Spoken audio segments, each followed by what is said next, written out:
Hello, everybody. Welcome to Stormwater Utilities, an effective way to address water quality and stormwater infrastructure concerns. Bruce Hulshizer. Bruce has over 20 years experience in designing and managing water supply and wastewater infrastructure projects for municipalities and authorities, providing for his clients services that include everything from project planning and design, project management, permitting, and quality assurance and quality control. Bruce is the financial services practice area leader at HRG Inc., a nationally ranked design firm providing civil engineering, surveying, and environmental services, where he is responsible for managing stormwater utility implementation projects, developing rates for stormwater utilities, performing water and wastewater system valuations, reviewing and calculation of water and sewer rates, preparing capital plans, assisting clients with the budgets, and reviewing inter-municipal agencies. So, Bruce, let's hear about stormwater utilities. Thanks, Elliot.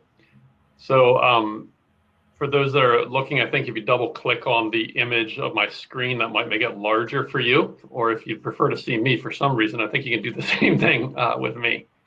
So as you might have perceived from the introduction there from Elliot, what we're really going to focus on is the money, the dollars involved. We're not really looking into the details of water quality and those kind of things. It's more, how do you finance being able to do water quality projects, being able to manage your stormwater concerns. So I'm happy to share this. And like I was mentioning to Elliot, I'm happy for questions that come in along the way.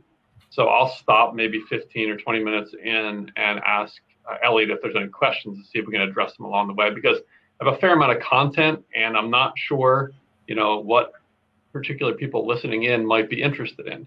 So I'd be happy to speak to things that you're particularly interested in related to stormwater utilities. So they're a relatively new idea, at least in this region. So Adrian was going to present along with me, but was not able to. But she and I have worked on stormwater utilities benefiting 50 municipalities in Pennsylvania, and are currently working on actually regional stormwater work for more than 150. The question is it really an effective way to address water quality? Is it really actually an effective way? Well, we're gonna have to try to understand what a stormwater utility is to start with, but I'd like to suggest, just from Adrian and I's experience, that it is effective. It's worked for more than 50 municipalities in Pennsylvania and growing. There's especially the regional aspect of stormwater management is a growing thing in Pennsylvania. So I'm kind of sharing the story from that perspective. Like we mentioned, dollars is the main concern. Where do we get the money to address flooding concerns? What about deferred maintenance? I'll mention a little bit more about deferred maintenance, but I've worked with townships and boroughs, and deferred maintenance is a common theme, particularly related to stormwater, because there hasn't been the money to address it. And we'll talk a little bit more about why that would be the case. But I know in the initial session that was mentioned just about the limited funds that a different distinct municipality might have. That there's regulatory needs calling for addressing matters, and that calls for money to be spent. So where do we get the money to be able to do that, to be able to fund things? How do we fund our projects? So as I've worked with different municipalities, even different engineers, civil engineers, who often will be the municipal engineer, they're so used to pay as you go with property taxes, because that's been what's been done for decades. So then what happens generally, what I've observed anyway, is the projects are pretty small, maybe $100,000 a year or something like that. Maybe if you want to do a larger project, you might think about financing it, either getting a loan or issuing a bond. Perhaps you try to get government subsidized funding, which is a helpful thing. We help municipalities with that. But it's still is pretty limited if we're going to lean on taxes the way that we have been out of general fund. So is there another way? So the answer is yes, there is, and I'm here to talk about that. Stormwater utilities, there's more than 1,800 of them in the United States. It's just kind of coming to New Jersey, to a town or a township near you or a county near you sometime soon here. But it's been a growing trend. And Pennsylvania enacted legislation a few years earlier than New Jersey did, so the 2013. And it took a couple of years for it to kind of get off the ground, but it's been really taking off. Like noted here, more than 150 municipalities have either developed or are developing utilities. When I say municipalities, it might not be an individual municipality, it might be a group of municipalities in a region, maybe a county, maybe just a watershed area. In New Jersey, their legislation was passed last year enabling setting up of a stormwater utility. The municipality can set up a stormwater utility. They could set up a stormwater authority. They could use an existing authority, then give it new powers related to stormwater. Pennsylvania, actually, you only can do it as a second-class township, as they call them, or setting up an authority on the books anyway. That's the way the structure is in Pennsylvania. So New Jersey has a little bit more flexibility. Maybe they learned some lessons from Pennsylvania as they passed the law a little bit later. Let's talk a little bit about the financial benefits of a stormwater utility. I'm just going to list 4 financial benefits of a stormwater utility. First of all, it provides a dedicated revenue stream. This pot of money is just for dealing with stormwater. It's not for the general fund. It's not for the fire station. It's not for the police. It's for stormwater. It's a dedicated revenue stream that's just for stormwater, similar that you might have for sanitary sewer. You pay your sanitary sewer fee, and that's just for sanitary sewer.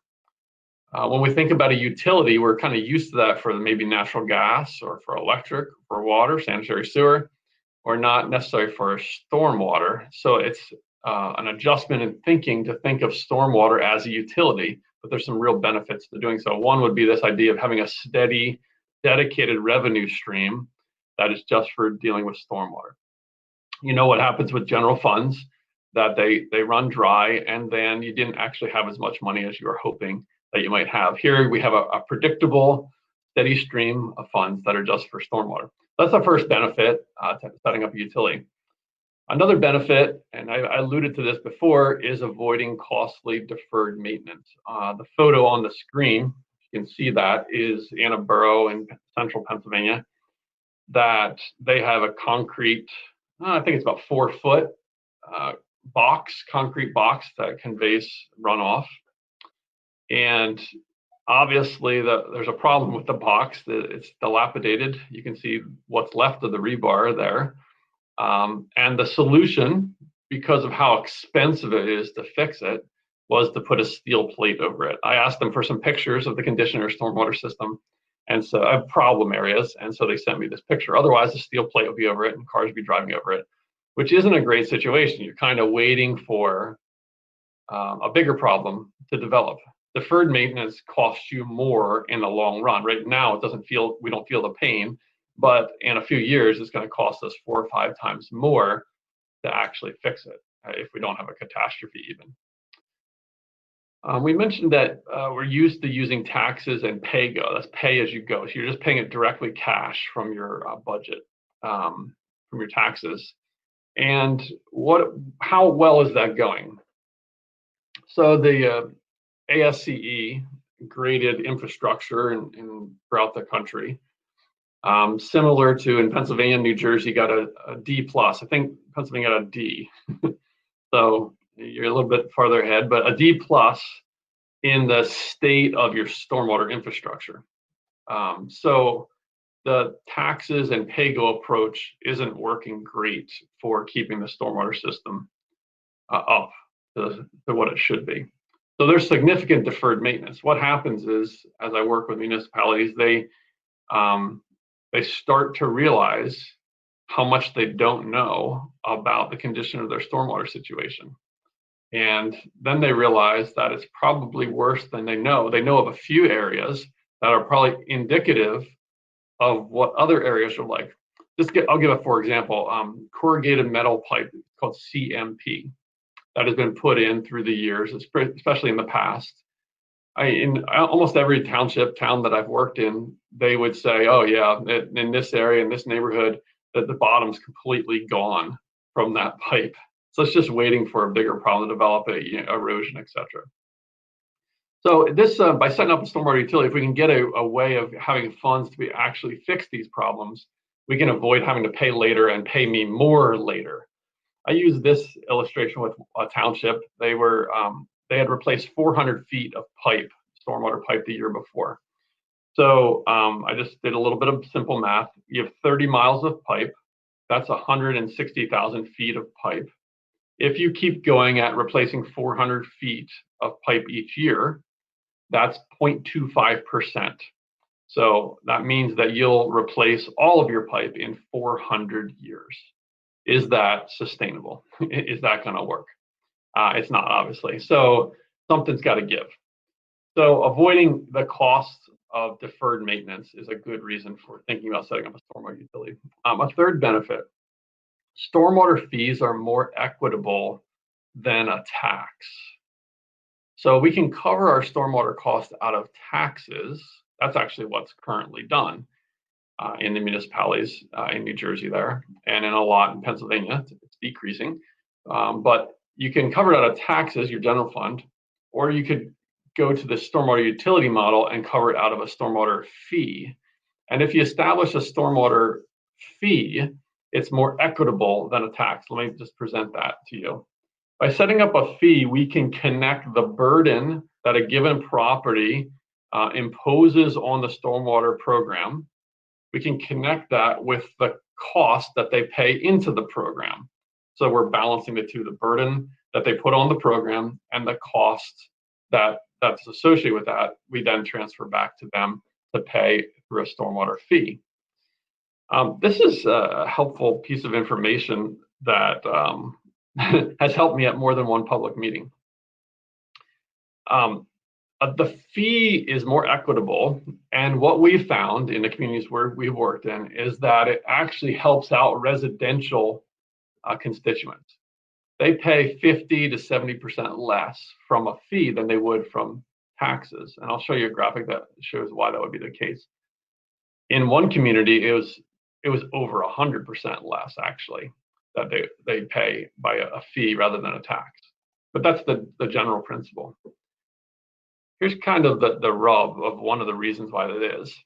This homeowner shown here, they have a house, they have a driveway, there's some runoff that comes from their property. It gets into the inlets, into the pipes, into the rivers, streams. And they pay taxes for their house, their property tax, and that goes to the municipality, who then fixes stormwater and manages a stormwater program, perhaps a small stormwater program at the present, but maybe they clean out the inlets, for example, and maybe replace some pipe. But the school, like a high school, is tax exempt. So they actually pay nothing into the stormwater program. Do they benefit from the stormwater program? They do, substantially. In fact, more than that homeowner does. A lot more runoff comes from the high school building and parking lot than comes from that homeowner. And yet the homeowner is paying into the stormwater program, getting a small benefit because the municipality manages the stormwater, the water quality associated with that, etc. But the school pays $0 and it actually gets more benefit from it. But this illustrates the idea of the utility having to be thought of a little bit like sanitary sewer, that we appreciate our contribution to the system being taken away from us rather than given to us. So opposite of drinking water or gas, which we open a faucet or turn up the heat and it gives us more, like sanitary sewer, we flush the toilet, we run the shower, we run the sink, and the utility takes it away. Similarly with stormwater, the stormwater program run by the municipality takes away our stormwater. And we're glad for that because we didn't really want it in our basement after all. But the school gets more benefit from it, but pays $0 into it. So through a fee, the school does pay a sanitary sewer fee and a water fee and a gas fee. Why shouldn't they pay a stormwater fee? So if you establish a fee, then tax exempt users would pay into that fee. Now, credits are used to try to balance that reality that there's different levels of service being used. We'll mention a little bit more about that. But because if you tie your program to impervious surface, how much impervious surface you have, like we were kind of describing there at the school, that actually could incentivize positive runoff stormwater behavior. Let's not put in so much impervious area, for example, because then our fee will be less. So we can, or we can put in a best management practice that manages my stormwater better. I can get a credit against my fee. Well, you don't get credits against your tax. You just pay your tax based on your property value. But I can give a credit against my fee because it's taking into account that the runoff from your property, even though you have the same amount of impervious area, you're providing some kind of treatment for it and managing it that's benefiting the program as a whole. So credits become a possibility through a stormwater utility, a stormwater fee. And fourth benefit is financial relief to municipalities. So by taking the stormwater program and putting it into a utility that then has a fee and a fixed revenue stream and a budget associated with that, then the burden on the tax base is not to cover stormwater anymore, and that there's relief provided so that other municipal needs, maybe that haven't been given attention to just because they don't want to raise taxes, perhaps the leaders of the community, those other municipal needs can be addressed because of the stormwater utility and fee being established. So financial relief to municipalities. So here's just a summary of those 4 reasons. The dedicated stream, addressing deferred maintenance, it being more equitable than a tax, and providing financial relief to the municipalities that enact them. Now we can describe a little bit about how a stormwater utility works, and then Elliot, maybe after I do this slide, we can see if there's a question to be addressed. Here's just kind of a basic schematic that gives the idea of how a stormwater utility works, kind of the steps of it, if you will. First, you'd set up a utility. Now I say a municipality, but it could be a group of municipalities, it could be a county, it could be a watershed, but you establish the utility. It could be an existing sanitary sewer authority that maybe services 5 municipalities in the region, and they take on stormwater in addition. So the utility gets formed, then the fee gets assessed with credits being considered like we were describing there. It can promote collaboration and establishing green best management practices for managing the stormwater fees, but all that's worked into the fee program. So I got my utility, my legal structure, my fee then, and then I have money to reinvest, to put into studies, to put into designs, to put into improvements, to put into best management practices in the community. So that's kind of the basic structure of a stormwater utility. So Elliot, did you have any questions maybe to touch on? Well, I have 2. Okay. One I believe is self-evident, but I don't know. I'll ask it. If you do not have a habitual flood problem, and in a community the impervious surface is less than 10%, is a stormwater utility worth it? I mean, I would say probably not, but maybe it is. Yeah, well, it wouldn't just be to address flooding problems. There's probably stormwater work that you're doing already. Most of the communities that I've gotten involved with is they didn't realize what they were doing that was stormwater related. So sweeping the streets, for example, leaf collection. You know, you can decide whether you want to keep that in the general fund or not, but an argument could be made that really should be in the stormwater program and covered out of a stormwater fee. So there might be more expenses than are realized, and you're not just trying to address flooding. But let's just forget about flooding again. What about the pipes in the ground? What about the inlets that have been there for 50 years? How much longer are they going to last? How are you going to pay to fix them? Have you ever televised them? It costs money to televise, but then it costs even more to fix. So I don't think you need to have a flooding problem to have a motivation to do a stormwater utility. Okay, makes sense. And what are the fees based on? Is it parcel size, a percentage of impervious cover? Are there other bases for fees? Yep. So I think we'll table that one because I think I'm just about to answer that question. Okay, well, with some slides. I think we're good for now. Okay, excellent. Thank you. Again, if you have some questions, feel free to post them, and we'll try to address them along the way, because that might help be more applicable to your situation. Let's just talk a little bit more about funding through a tax versus a fee, and the reason why this could help in communicating with municipal leaders or county commissioners or whoever you think is the right person that should be kind of taking the charge on this idea. If you fund through a tax exempt users pay nothing, even though they benefit. We talked about that. The stormwater costs, if it's funded from a tax, is based on assessed property value. Now, if I have a 5-acre parking lot or a 5-acre looking from the sky skyscraper, they have the same amount of impervious area, but what is their assessed value? Is it the same? It's not at all the same. So the parking lot is benefiting from the stormwater program the same as the skyscraper, but the skyscraper is paying a lot more based on the tax, so it's not really equitable. So assessed value really isn't a legitimate basis for how we should cover our stormwater program. Like we mentioned, residential property owners pay more from a tax. The owners can't influence the magnitude of their charge because you don't do credits for taxes generally. And fifthly, which maybe municipal leaders would be interested in, is if you cover your costs from a tax, it counts against your borrowing limit. Say you want to borrow $1 million to do some work, you only can borrow so much as a municipality. Whereas if you work from a fee, the tax exempt entities share in that.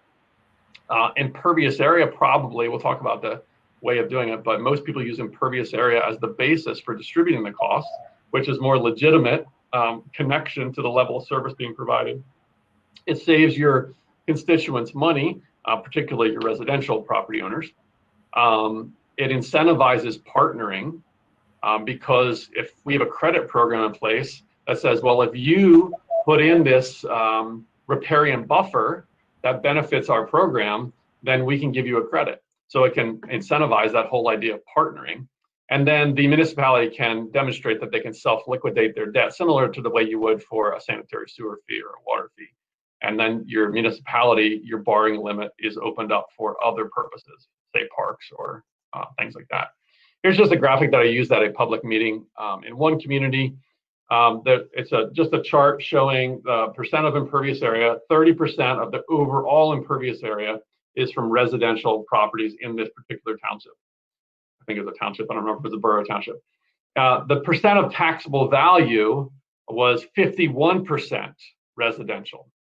Now remember, there's tax exempt property, so I'm only talking about taxable property value, not total property value.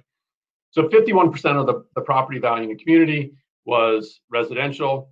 30% of the impervious area was residential. If I distribute my cost based on tax, residential covers 51% of it. If I distribute my cost based on impervious area, residential covers 30% of it. Therefore, residential pays 70% a higher charge if I cover my stormwater costs from a property tax.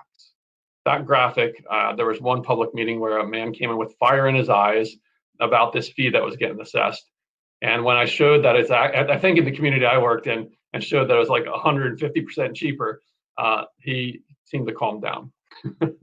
Here's another graphic we used in another community that even showed that a large commercial property, it might be cheaper for them if they go for the credit program, if the costs are covered from a fee rather than from a tax. This is from an actual township in Lancaster County that we were working with.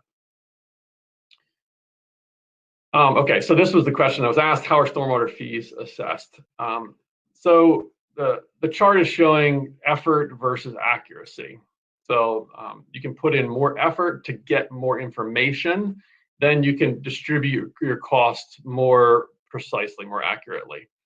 So if I just charge everybody a flat fee, that's not much effort, but it's not very accurate in how I'm distributing it. If I get some information, I might be able to just charge my residential a flat fee, but my non-residential people will charge based on impervious area. So you're kind of moving up this chart. I could get impervious area for everybody. Then I'm being more and more refined in what I know and what I should be distributing, how I should be distributing the cost. Now, based on a survey by Black and Veatch, 92% of the stormwater utilities in the United States use impervious area as the basis in some way, shape, or form. Now, impervious area can get worked into something that's called an ERU, which we'll talk about in just a minute here. So that little picture there is showing impervious area, your house, your driveway, your sidewalk, your shed. How do I get that information? Yeah, if I'm going to do a flight and I'm going to map it, it's going to cost some money. That might benefit me in the long run, though, in my program.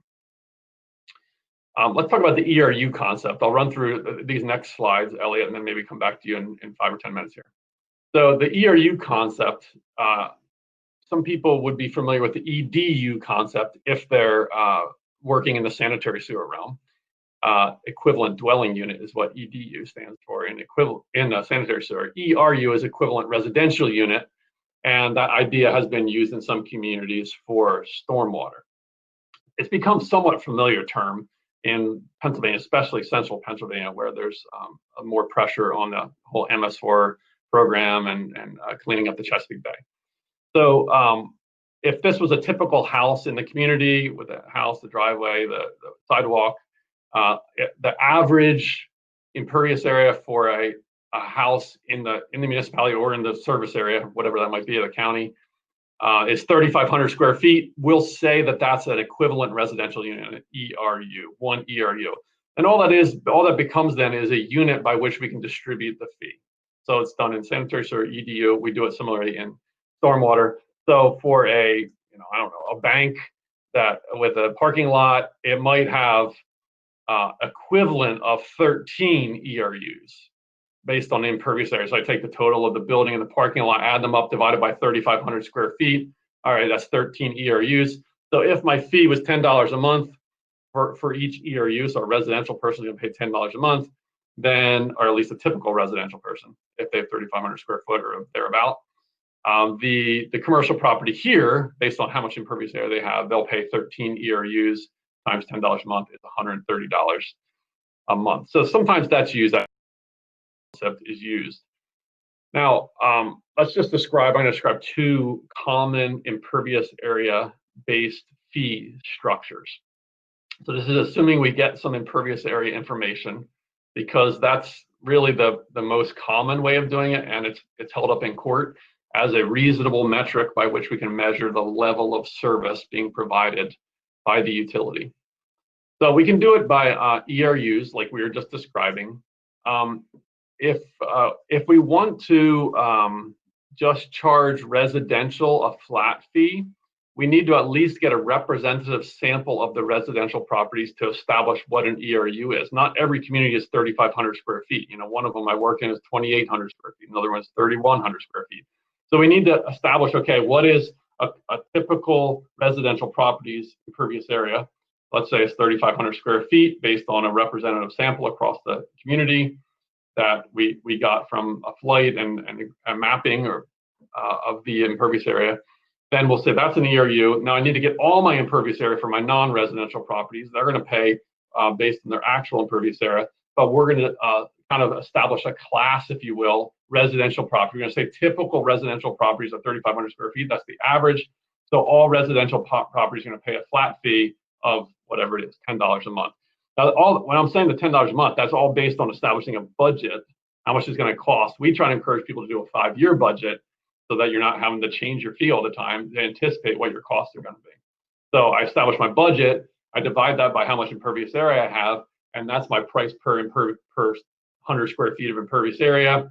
And then I can work that into my price per ERU, times 35, if it was 100 square feet of what, as I was just describing.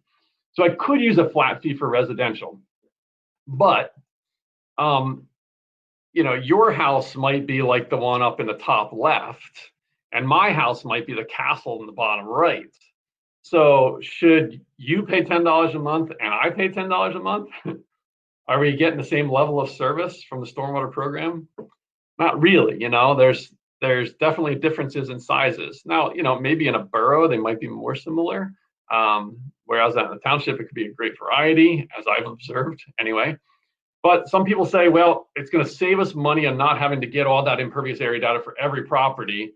So we don't want to invest that money into the program to be able to distribute it a little bit more equitably. So we think that's acceptable. Others say, we really think we should put the effort into getting all that impervious area data so that we can be more equitable in the distributing of the costs of the program to the residential property. So that's something to consider. Our observation was early in Pennsylvania, people would go with the flat fees because they just didn't have good information, but good information has become more available. And so if you spend the money to get the impervious area, there's not necessarily a great reason to go with a flat fee. This is a chart from one community of impervious area distribution. On the far left there would be, less than 500. There was 739 properties that had less than 500 square feet of impervious area. So usually you establish a lower limit. You say that's not a developed parcel. They don't pay a fee. But you can see there's a bit of a bell curve, and then there's on the right side there's a lot of properties that have there's a few properties with a lot of impervious area is the better way to say it. But we could take the curve and establish some tiers. These are the smaller impervious area properties, the middle impervious area properties, the larger impervious area properties, and then the upper tier we just say, well, you're just going to pay per 100 square foot of impervious area. So you can tier your properties, and that's the other way that's done. You could tier it directly based on impervious area, or you could establish this ERU concept and then tier it based on ERUs. You probably wouldn't differentiate in that case between residential and non-residential. Whether my property is residential or not doesn't affect the level of service necessarily. Let's just talk about a town where I have a house that got turned into a pizza shop downstairs and an apartment upstairs. It's still the same house, but now it's commercial. Well, did that change the level of service from the stormwater program? In other words, the runoff being handled? No, it didn't. So if I get into land use for distributing my fees, you can get some complications in the plot. So those are some common impervious area based structures. I'm going to stop there. And Elliot, were there some more questions maybe that came along the way there? Yeah, Bruce, a bunch of good questions, but I won't ask them in order that they're asked. I'll go to first most relevant to what you're speaking about right now. Can't you calculate impervious cover using GIS mapping? Yeah. Well, yes, but you use GIS for sure, and you use the property boundaries that are established. Usually the counties have property boundaries used for taxing. And then, but you do need to get your impervious area. Now there's impervious area information available generally for buildings, but not for driveways and parking lots and those kind of things. So you're probably going to need to find a way to get that. You can digitize it from an aerial photo. It's a little bit rougher than if you do a nice flight where you get sharp aerial photos, and you can actually use the what do you call that? Forget the terminology for it, where they put the glasses on and you can see the buildings popping out, and then you lose the shadowing effect. So you can get more precise, more accurate impervious area data. Infrared, I think. Well, it's stereoscope is the word for it. Okay. But it turns it into 3D. Yeah. Someone works with smaller water utilities in New Jersey and with stakeholders. How is a stormwater utility typically owned and governed? Is it owned and operated by a town or watershed group, or is it an MUA, or are there private corporations that provide the services, like private water companies that handle drinking water? Mm-hmm. Which models typically run the best? Yeah. So I have not seen it run by a private company up to this point myself. And I'm not aware of any, at least in the Mid-Atlantic. The laws can affect the way it's done. So in Pennsylvania, the first law that was passed said you can charge a stormwater fee if you're a municipal authority. So that was the way you had to go. Then they passed a second law that said if you're a second-class township, you can charge a stormwater fee. New Jersey's law is if you're a municipality, or a county or a municipal authority, you can charge a stormwater fee. So they've opened the doors a lot more to who can actually charge a fee. So if you had, say, a municipal authority, you have the board of municipal authority, they're already charging maybe a sanitary sewer fee, or you can establish a new stormwater authority. But they would charge the fee. They'd have their own budget, and they might establish a agreement with the municipality. The municipality, Public Works, provides the services, bills the authority, a municipal authority who collects the fees, and then pays an invoice, if you will, monthly, perhaps, to the municipality. You'd have to establish a management and services agreement for that. What are the economies of scale as to town population or stormwater outflow to give us a sense where municipalities should share stormwater programs? What is there a sweet spot as to decreasing marginal operating costs? Yeah, I'm not sure if I can give you the sweet spot answer. So actually, at the end of this presentation, I have a couple examples of regional cooperation. Adrian has actually worked more with them, just to be explicit with you. And what we found is different, say, counties and the municipalities they're in have different appetites, of how much they want the county to do and how much they want the municipality to do. So in the Wilkes-Barre area, it's not actually a county, it's an existing sanitary sewer authority that took on stormwater.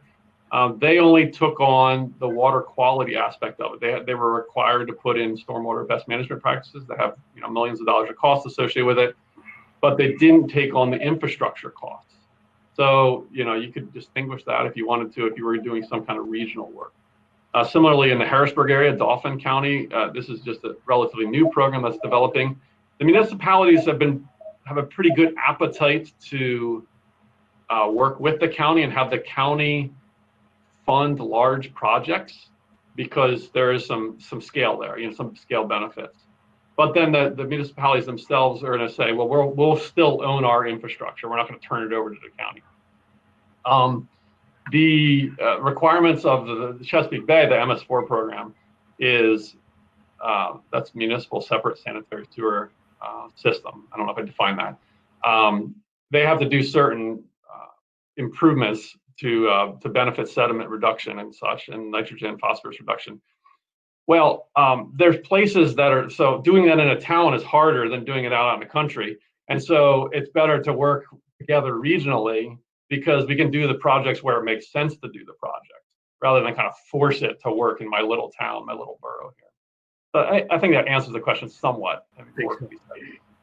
So the question of fee versus tax, there may be some hidden bites in there. Don't school stormwater fees just get passed back to taxpayers since all school costs are paid through municipal taxes? Yep. Yeah. I mean, that's true. But let me just give a nuance to that. I don't know the school systems that well in your area, but certainly in our area, school systems aren't equal to municipal boundary. So it might be that there's 3 municipalities that join together for a school district. That's probably true in your area, right? Yeah. And so the high school, which is a huge complex, might be in Township A, but so if Township A establishes a stormwater fee, the school district pays their fee, but then it gets distributed to all the tax base of that school district. That makes some sense. So it's not exactly the same as just charging it based on property tax. Essentially, you're getting a way to get money from Township B. Township B's taxpayer, you can't get that from taxes, but you can from a fee. And it's a legitimate process of, okay, they're going to pay the sanitary sewer bill. Why shouldn't they pay the stormwater bill as well? And those taxpayers help to cover that cost. Okay. And how could this work for, let's say, a private lake that has the entire township contributes stormwater draining into that lake? I guess the question is, the water in that lake is everybody's concern, not just the private. Correct. Right. And so that's a great question. And it illustrates the idea that we're not just talking about infrastructure. Infrastructure is a big cost, right? But you really want to think about the whole deal, kind of like this whole program is. You want to step back a little bit and let's think about the streams, let's think about the lakes, let's think about the rivers. And I like the word program. Like you really should think about it as a stormwater management program. And that program then would establish a budget, and that budget might be including, we need to do something with that lake.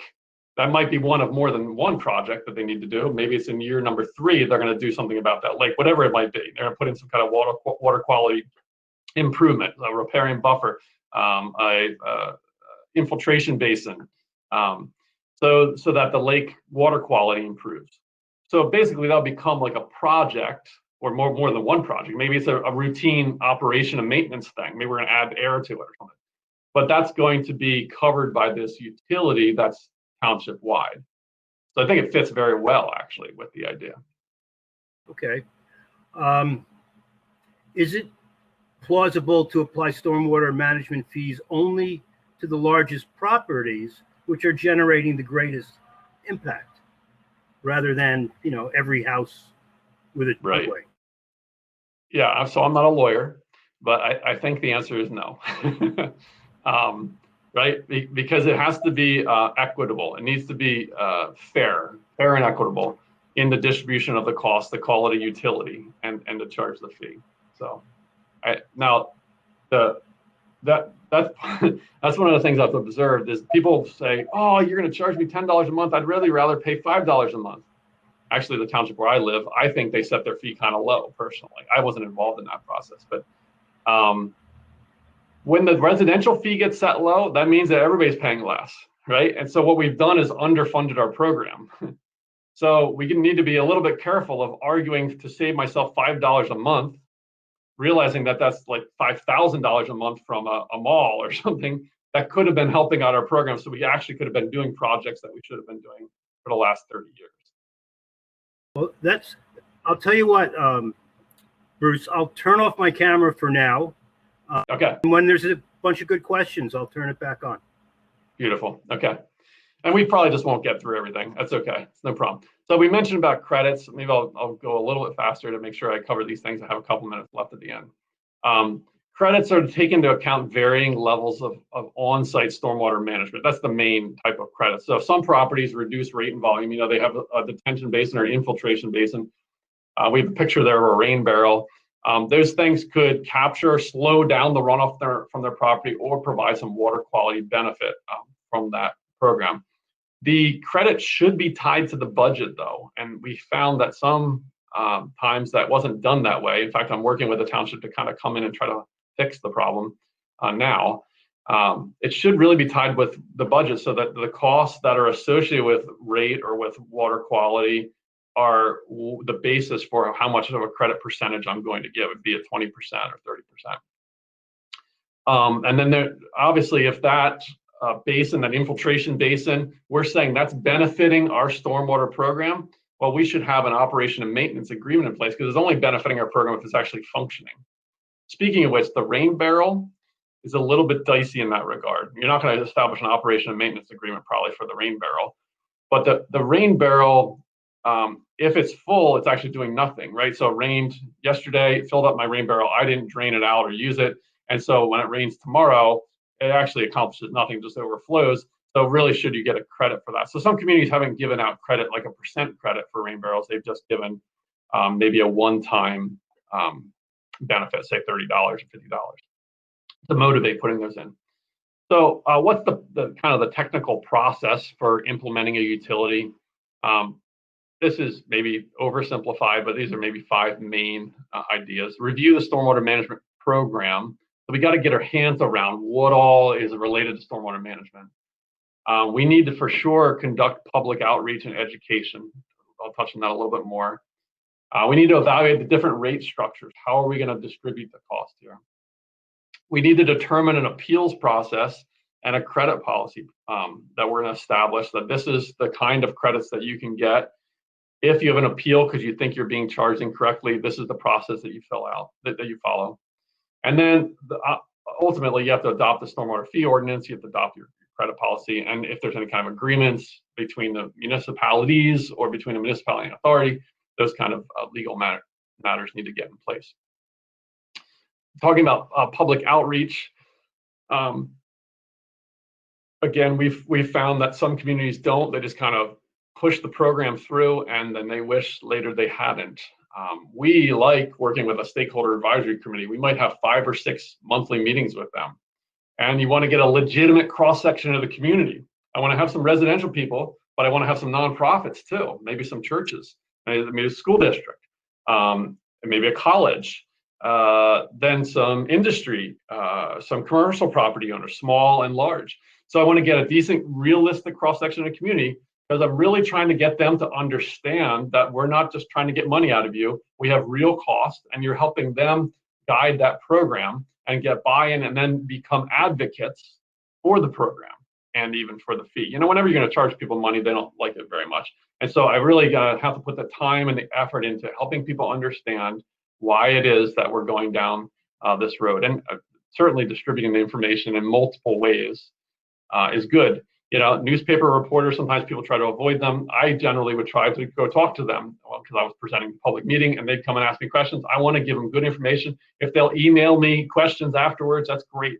If I can give them accurate information, people are going to actually read that. And then certainly public meetings with your municipal entity, the commissioners of the county, if it's going to be a regional size, but then just general public meetings, maybe with residential property owners separate from non-residential property owners, maybe with large commercial or industrial or nonprofit, that they're going to be large payers, the top 3, the top 10, maybe have private separate meetings with them just to give education.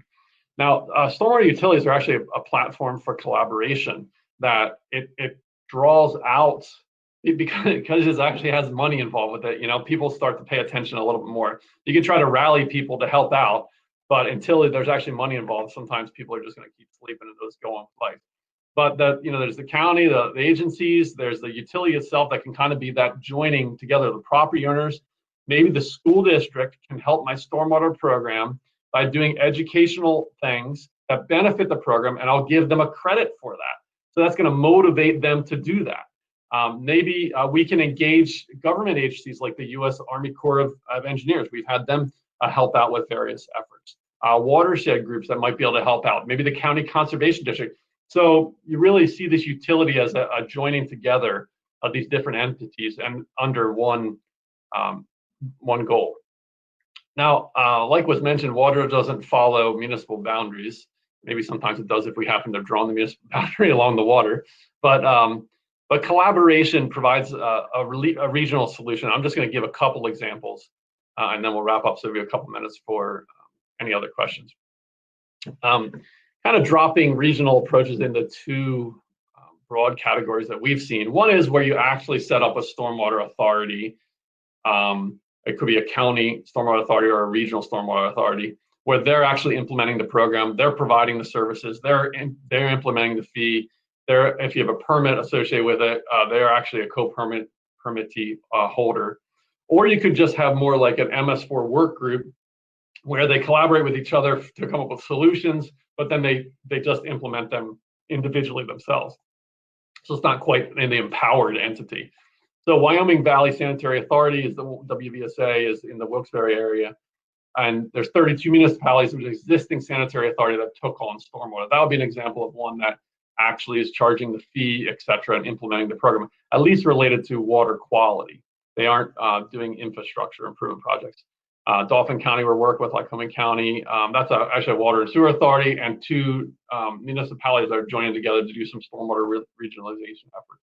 Lackawanna County, Cumberland County, we've been working with Center County related to a countywide action plan. So those aren't actually charging a fee at this point. It's kind of coming up with a plan of how to address the needs of the community. Here's a graphic related to Wyoming Valley. The municipalities maintained ownership of all their system in this particular case, but by collaborating, they saved 50 to 70%. And this is a few years going now. This isn't just like we think we're going to save 50 to 70%. It started in 2017, the steps, and actually got a fee charge last year. Dauphin County recently sent out a survey to municipalities and found municipalities were actually pretty interested in the county being active and involved. Pennsylvania is similar to New Jersey, I think, if I'm hearing what you're saying. Like, we love our small government. It's, we live above Maryland, and Maryland's all county kind of level government. We think that they have 2 heads. We don't understand what they're even talking about. But it's good to see, some municipalities working together at the county level, because certainly stormwater is not just municipal. Lycoming County established, this is an existing sewer authority, and then 2 boroughs established a memorandum of understanding to define the roles and responsibilities. This is when they're starting the program. And once they had gotten farther along in defining it, they wrote an agreement. They established a regional pollution reduction plan. That's part of the permit with DEP. And they've actually just started charging the rates this summer. Couple broad things related to that multi-municipal approach. What do you need? You need some leadership, a watershed champion, who will get the stakeholders together, get them working together. You need investment, willingness to spend some money to start things. It's going to take some money to get the ball rolling. So someone's going to have to come up with a seed money. And then certainly planning, developing a plan that shows the real needs, and then the benefits, in your costs. I remember sitting in a municipal meeting where someone talked about the Dauphin County program, and it really sounds good. We could save 50%. I mean, that sounds good to a municipal official. All right, so just a couple final slides. Tips for implementing a utility. Certainly a collaborative communication. Look at the whole program. Don't just say, it's just projects. There are projects, but there's other things that are stormwater related. You might have staff really that you should associate with stormwater, because they do stormwater. Maybe they don't do it 100% of the time. Maybe they do it 50% of the time, but you should associate them with your stormwater program. So putting the effort into really developing a good budget will help out. Do it ahead of time. Look to the future, but get the community involved. Take the time to outreach, and don't rush the process. It's going to take some time. I guess I think we've done a utility in as little as 8 months, but probably more like a year or so is a little bit more realistic.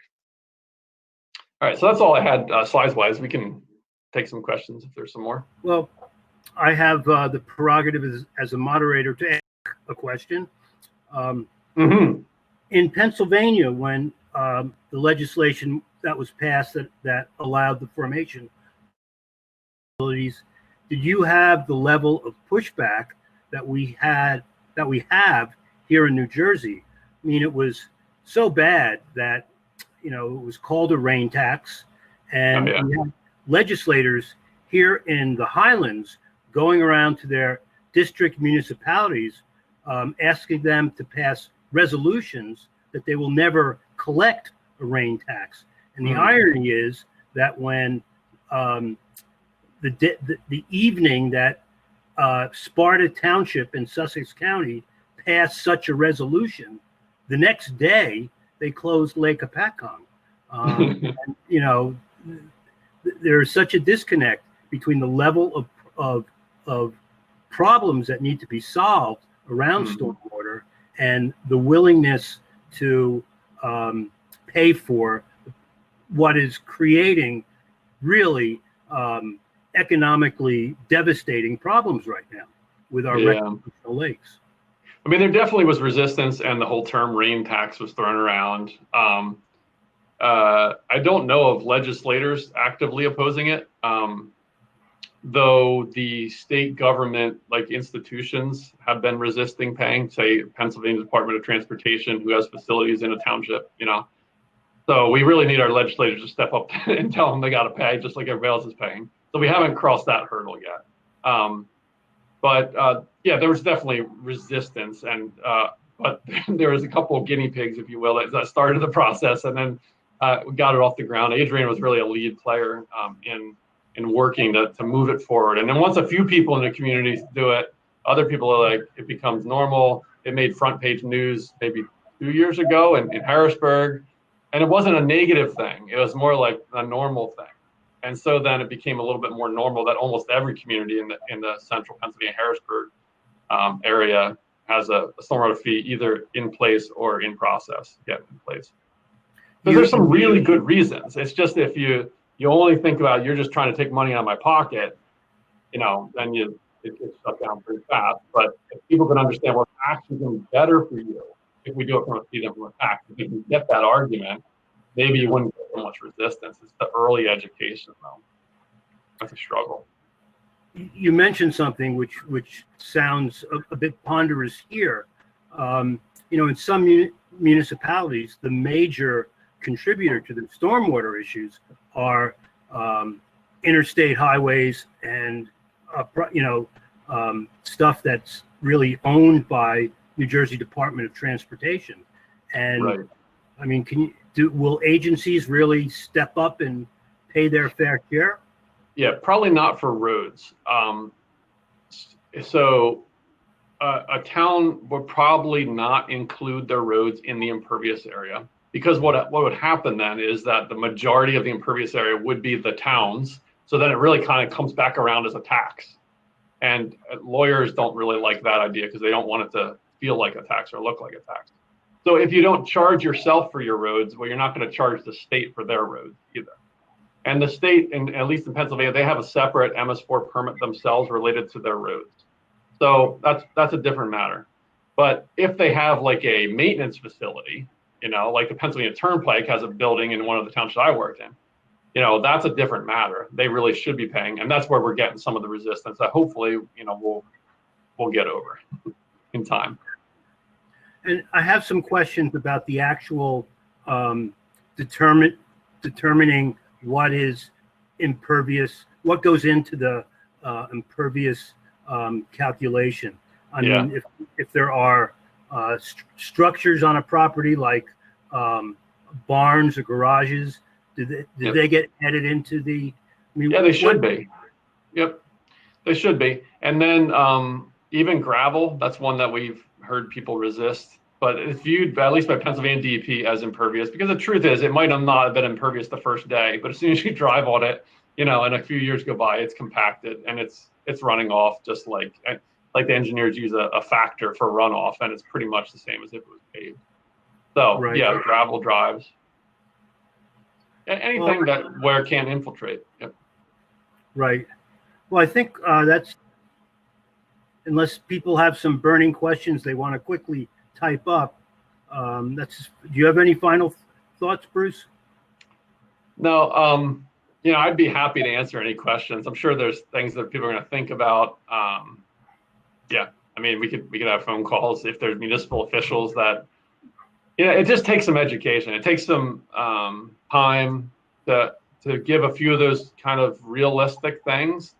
I'm an engineer myself, and so I'm very practical, very dollars oriented.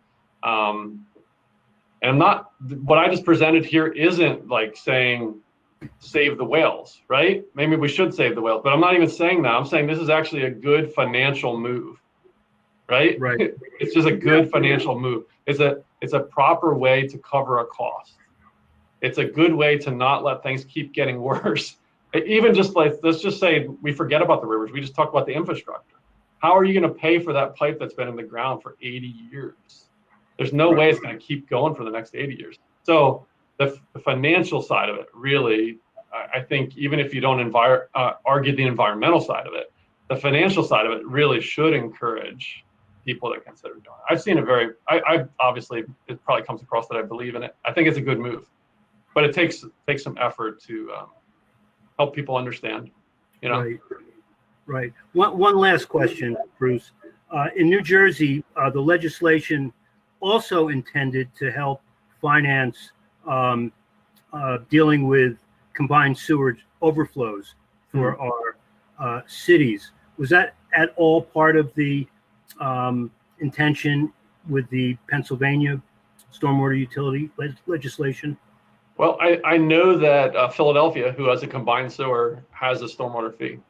So I don't know the details of how they distinguished, but I mean, the combined sewer is as big as it is because of stormwater, not because of sanitary sewer. Right. Stormwater is massively more quantity than sanitary sewer. So it makes good sense that a stormwater fee would be contributing to covering a stormwater utility, a combined sewer. Harrisburg recently made that move as well, and they have a combined sewer. Right. Yeah. Well, thank you, Bruce. That was You're welcome. Yeah. Very enlightening. I hope we get to see you do it another time with Adrian. Yeah.